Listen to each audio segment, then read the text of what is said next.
Hi, I'm Levi. You're watching Between Two Lines, a show about type 1 diabetes. Today, I want to talk about one of the things I've had success with that hopefully you can capitalize on as well. So let's jump right into it.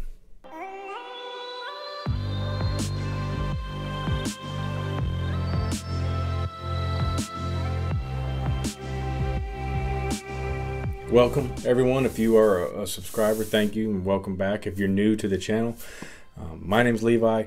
I've devoted this channel to talking about type 1 diabetes. I've made a lot of mistakes and I've had a bit of success, so I thought, hey, I would talk about some different topics and maybe you'd be able to capitalize on some of the things that I've had success with, and more importantly, avoid some of the pitfalls that I've encountered. Today, I want to talk about the continuous glucose monitor. Before I jump into it, obviously I've got to say I'm not a doctor, I'm not a professional. You're responsible for the decisions you make and the advice you take. With that said, within the last 2 years, I began using a continuous glucose monitor. Easily impacted my diabetes in a stronger, more powerful, positive way than anything I have done up to date. If you're not familiar with CGM, or continuous glucose monitor, you're not alone. I didn't know what it was until within about 60 days of using it. I made the decision to start using an insulin pump, and through finally starting to do research and realizing what was out there, I learned about CGM. And for the rest of the video, CGM, continuous glucose monitoring. It's a piece of equipment, a device that checks your blood sugar. I think mine's every 4, maybe it was every 5 minutes. 24 hours a day, 7 days a week.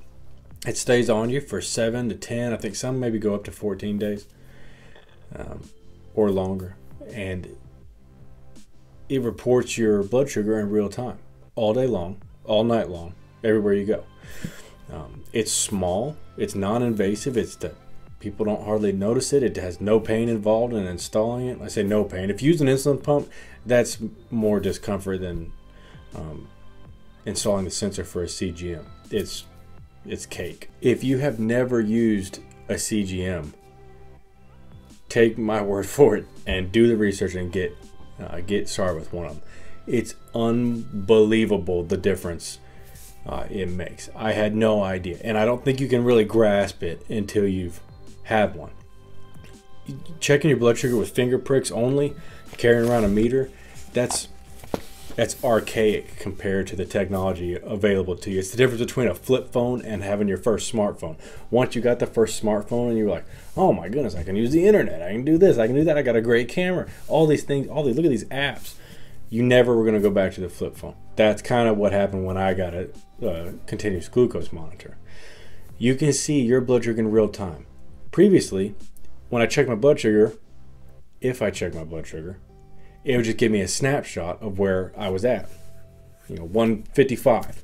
Okay, well, am I going up or down? Or it was just a freeze frame of your blood sugar. A continuous glucose monitor gives you real-time information. When you're looking at the graph, whether it's on your phone, I can see it on my smartwatch.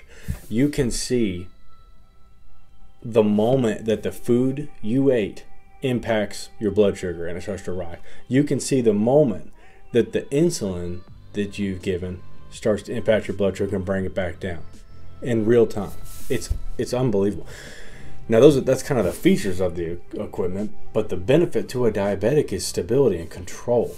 I mean, when do you think about your blood sugar the most?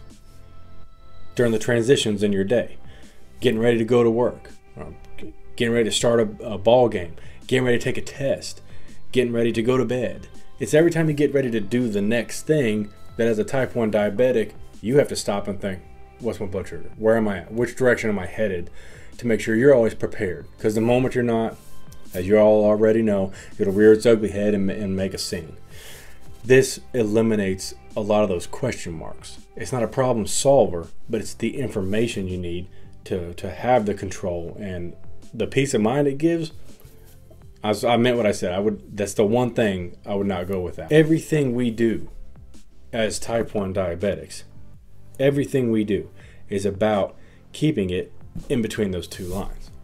What you eat, what you refrain from eating, the insulin you administer, whether it's long acting or fast acting, checking your blood sugar, going to the doctor, taking A1C test. It's all about keeping your blood sugar within a specified range.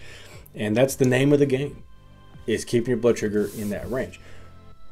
Well, it's a lot easier to do that when you always know what your blood sugar is. And I just wanted to take a moment today and share that, because that is honestly that was the pivotal moment for me with diabetes. I made the decision to get an insulin pump, and it was a good one.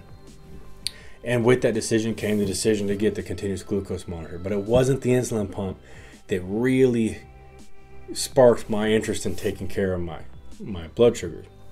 It was the CGM, because it was fascinating. It is absolutely fascinating to see your blood sugars. And you can see, and you just learn so much. And you can call baloney on so many foods out there that they're like, it's got this many carbs, and no, it's more. And certain things, and you can kind of use it as a lie detector on whether foods are healthy or not. And so then you start to really dial it in, and you get more precise. And then you're able to tighten up your range. Because right now, think about it. Let's say I play baseball. Let's say I'm going to pitch tonight, and the game's at 7:30. I'm warmed up. I'm ready to go. The game starts in 10 minutes. I check my blood sugar, and it says I'm 150. Okay, but what direction am I going? And before I had a continuous glucose monitor, 150 is a scary number, because shoot, 150, depending on the direction I'm going, plus physical exertion, plus adrenaline, stress, fatigue, I could tank in 25 minutes in the top of the second inning, and that'd be a huge deal. You know what? Somebody get me a Snickers and a Gatorade. But what if I was on my way up, and I was at 150, and within an hour I was going to be at 200? But I came to the same conclusion and said, hey, somebody give me a Snickers and a Gatorade. I'm at 150. Who knows where I can be? I'm not going to go low. I don't have time to go low. And then I'm 350 or 400 in the third inning. That was just a small example of the control that it gives. So with that information, you can tighten up your range. 150 feels a lot different when you know what direction you're going. Maybe all of a sudden 130 is the new 150. When you read 130 and you're stable, you feel confident there. Or maybe 120.